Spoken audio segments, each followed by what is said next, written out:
anytime, anywhere.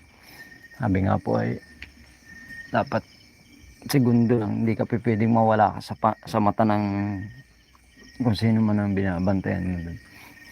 Kasi tayo po talaga ang sisisihin dun kahit paano mangyari. Lagi pong sisihin na siyempre. Sabihin pa nung katapos-tapusan, utos natin yun ay. Igawa mo yan ay. Ano masasabihin na ano? Balik tayo mga sitwasyon. Tayo po ang masisisi doon. Alam ko na po yun ay. Kasi yun ang kahinatnan talaga. Ay, sa dami nga po ng sponsor. Sa dami ng mga gustong tulad na lang ng CR. Yung dapat ay sa ilalim ng hagdan. Nabago yun. Binago ko po yun. Pinabi ko yun doon sa kwarto. Kasi yun ay utos ng sponsor yun ay. Pinag-iba ko yun. Renovate ko yun. Kahit dapat ay patapos na. Kasi yun po ay siyempre utos ng sponsor yun. Ginawa ko lahat yun. Lahat po yun ay utos ng sponsor yun. Kawasa't utos-utos sila ng ganyan. Tapos akong sisisihin nila. Dapat yung CR na sa ilalim ng hagdan.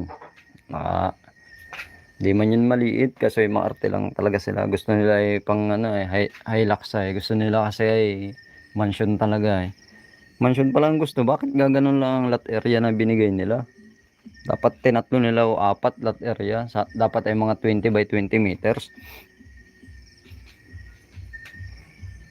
Pala naman ay ganun ang mga gusto na sukat. Bira yan.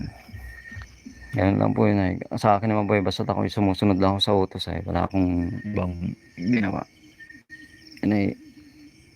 Kaso nga lang tayo ang masisisi talaga po dun kasi yun ay baka kung may plano pa ngayon ay latagan ko pa sila ng plano. Yan ay magang plano. Yan ang inutos ninyo na ito ang plano. Pakita ko pa sa kanila yung plano kung tutuusin dapat. Kaya yung pang mahirap ay. Pag yung mga ganong utos-utos lang. Matibay-tibay ng bahay, pambira, wala nga sila makikitang crack dun sa wall, wala nga sila makikita kahit paano dun sa, tapos kaunting problema, palalaki. Pambira. Niyabangan pa nga akong sabihin niya, idea niya, mahalan niya yan sa 3 milyon, mahalan niya yan. Nagpagawa yung sa karate, si Duklab ang nag-assist. Tanong yung si Duklab kung magkano yung ginastos dun, kung ilang milyon yun. Pambihira. Ako paglululo ko yun ay. Magkatanungan kung magkano yung ginastos sa bahay ni Bias at ginastos sa bahay nung pinagawa ni Duklab. Pira.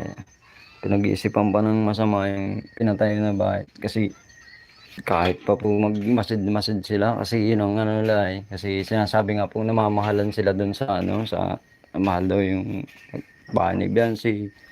Milyon daw ay ganun-ganun lang. Ang bira yan. Ayun naman ang totoo. Kailangan namang saan yun mapupunta.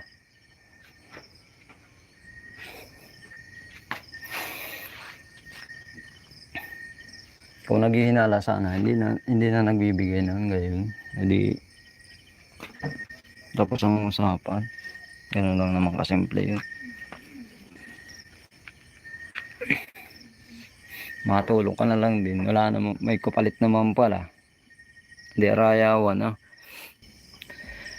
Oo nga, palpak nga yun. Palpak talaga yan. Talagang yung kuryente na, yan, isa pa yan. Yung kuryente sa bahay ni Biancy. Tagal ko na yung, kahit wala pag-layout pang alang, sinabi ko na yun dun sa papa ni Biancy. Hindi naman inasikaso yun. Inasikaso yun. Sinabi ko na yun, unahin mo po yung kontador kasi yan talagang kauli-huli ang hanapin dyan. Ayun naman, sabagay alam din yun ng kapitbahay ay. Kaya trata ko pa daw. Yung patubig nga doon, ganun din yun ay. ako din ang kauli-huli, ako pa din ang masama doon. Kasi sa akin, sabihin, akong pinagkatiwalaan doon sa patubig, wala man akong alam doon. Pambihira talaga. Ibig sabihin yung inabot sa amin na pang merienda, siya na pala yun. Pambihira. Paano alam ko doon? Hindi naman nila sinabi sa akin yun. Wala naman silang sinabi. Alam nila yun, hindi ko alam yun. Kaya napakasimple lang nun ay. Pag sa matigas, napaka bagay. Doon na lang siya Nung piyesta nga doon ay nakita, nandun kami nga ng mga karpentero. Aba, ang biyara. Lahat ng piyestahan na, lahat ng pinabahayan namin, ibig kong sabihin, hindi pala, pinabahayan pala ni Rob tsaka ni Tito Bal. Siyempre, minsan inabot kami ng piyesta eh. Siyempre, alam namin ang galawan nila. Siyempre ako na, hindi ko alam kasi, hindi ko naman kaano-ano yun. Ano ko ba yun? Nagagawa lang naman kami ng bahay doon. Siyempre, pagpipesta doon, tsaka mga chismis doon. Siyempre, kailangan namang maniwala ako doon kasi chismis lang naman yun. Ay, ganitoan niya yan, ganyan yan. Kailangan naman na, pambihira naman. Sino baga naman ako para magsalita na, ay ganito yan, o ganito yan. Pambihira talaga. Sino bagang tumatagal doon araw-araw, na sino bagang natutulog doon halos sa barangay nila, kalay-layo nun dito sa amin. Halos 2 oras ang biyahe mula dito hanggang doon. O, sino bagang hindi mag-i-stay in doon? Pambihira naman yun. Yung palagod na mga pasulpot-sulpot doon at sila pa yung mga totoo kong magsalita. Kalokohan yan.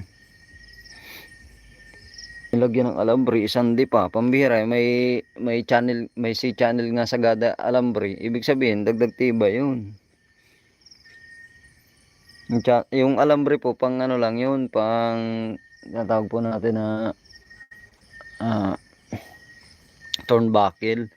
Kasi pag lumundo po yung sa may, sobrang bigat ng kisame, hindi mo po kayang tukudan yun, lalo pag sa second floor. Alangan naman pong magawa ka doon ng 2 dugtong na kukulamber o 2 dugtong na 2x2 para lang tukudan at ibalik mo yun sa elevation. Natural po, alambre po ang gagamitin namin, higpitan namin yun.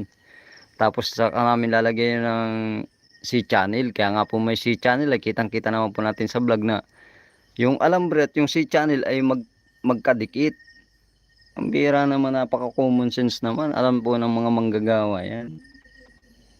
Alangan po bumili pa kami ng turnbuckle para lang ilibit yung kisame. Yan po ay diskarte yan ng mga alam po yan ng mga karpentero. Ang bira. Mabulok man po yung alambre doon, hindi naman po kakalawangin yung C-channel dun tsaka yung metal paring kasi yan ay galvanize yan. Napaka bihira. Wala pa po tayong pinakang high-tech na kagamitan para po ibalik natin ang lumundo na kisame para hindi natin gamitan ng tie wire. Tie wire po ang ginagamit natin naming turnbuckle ay. Pasensya na po kayo. Pero na talagang yun ang pinakang mas number 1 na gagamitin. Baka po hindi pa kayo nakakita kasi ng gano'n ay nakita yung tukod-tukod lang ay. Yun po ay may rivets yun. Hindi po kayang bulukin ang rivets tsaka ang channel bar tsaka metal paring. Yan po ay pang sinauna pa yan ang ginagamit. Sinaunang manip yan. Palpak. Ang bihira yan. Yan po yung mga pasikat lang yan. Mga bago na lang yan ng mga tauhan. Si Ronron nga po noon ay kasama ko pa yan sa bagay. Kung pang sinaw na po. Yan po ay sala sa lamig, sala sa init lang yan. Nagpapasikat lang at bago pa eh.